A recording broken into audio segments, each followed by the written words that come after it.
So what this is apparently meant to do, it just sort of melts the resin in the MDF. You're going to go over and over and over and it gets warm and it melts the glue and it sort of like binds all those particles of MDF together, heats them up and turns it into one flat piece. When you get a piece of MDF, no matter how sharp your saw blade is, it's going to give you a horrible fluffy edge.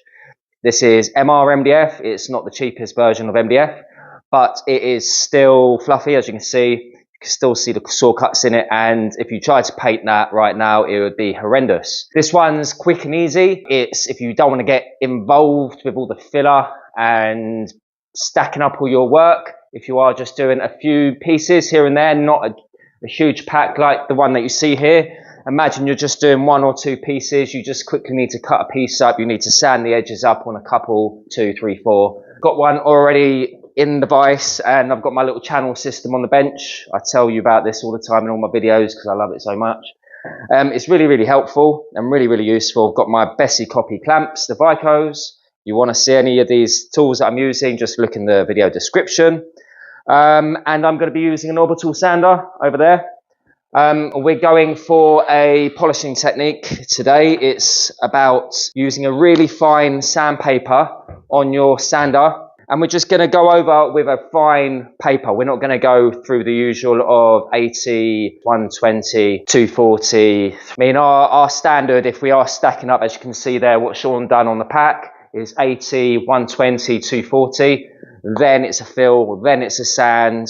But on this particular version, we're going straight for the really, really smooth paper. You can use 240, but I kind of like 320. 320 or 240 is the perfect method. If you have a look here, it's not particularly great and it's fluffy. And if we try to paint that right now, it'd be all horrible. And yeah, we want to get that really, really nice just by going over it a few times with a sander. So what I'll do is get a fresh 320 on. We just use Merkers. I don't know if anyone wants to know. We just buy them in bulk in packs of 50. And they work really, really nicely with our 6-inch Makita. Makita that we got is a BO6030, just in case you want to know.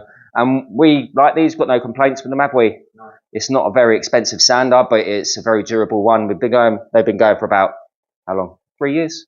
Longer than the workbench has been built. Yeah. 3, 4 years, whatever, and they're really, really good.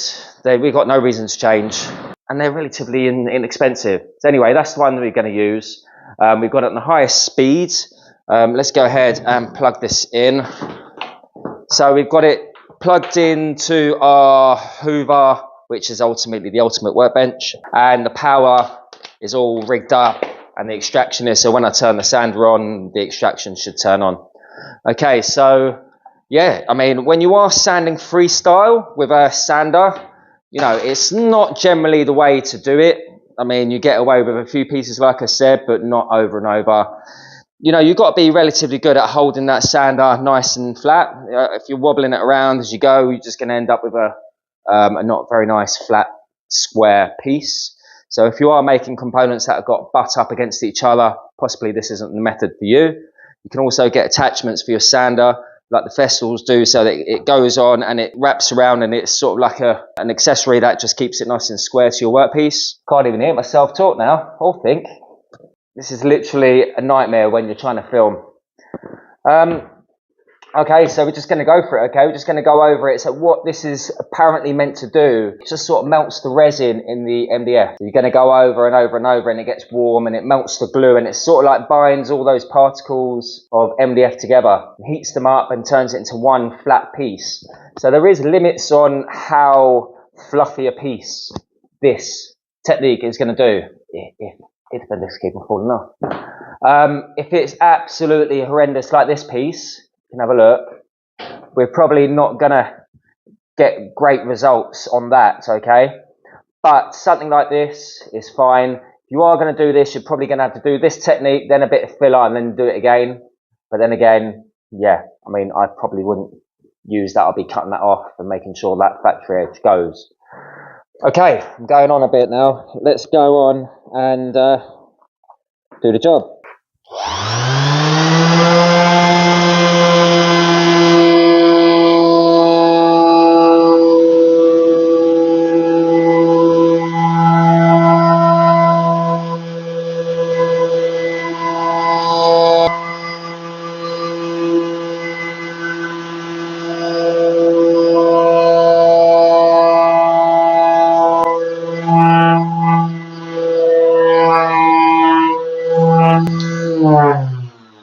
There we go. You can see the signs of it changing. You can see it starts going dark at the edges first most of the time. It's gone a darker colour, like golden brown colour. As you can see, it's really nicely polished up now. Let's try and get a good shot because that's the hardest part. So there's a close-up. And yeah, so that is ready now. So the next thing we're going to have to do is take those arises off. Okay, so we got a Hongdui. I probably made a video of this. I think I have, comparing this compared to a router version with a 1/4 inch cutter, little 1.6mm radius cutter. They both got pluses and minuses, but this is good enough for this job right now. So you can see it's got a tiny little curve on the cutter and it just simply runs in the little corner, and let's go for it.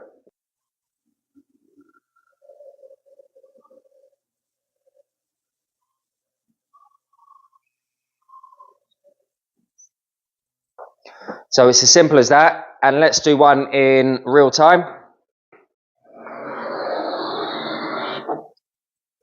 There we go, and it's as simple as that. That aris has been taken off now. Once you have done that, you just get yourself a fresh piece of 240. Should be wearing my mask, but it's only a couple of swipes. And the same on this one. And it's smooth enough to take that paint now. Yeah, so next thing that we're going to do is get a primer. And I like this primer. It's relatively cheap. It's water-based. It's acrylic primer. So there we go. I'm cheating now, just rolling out on this because I can't be bothered to get myself a tray.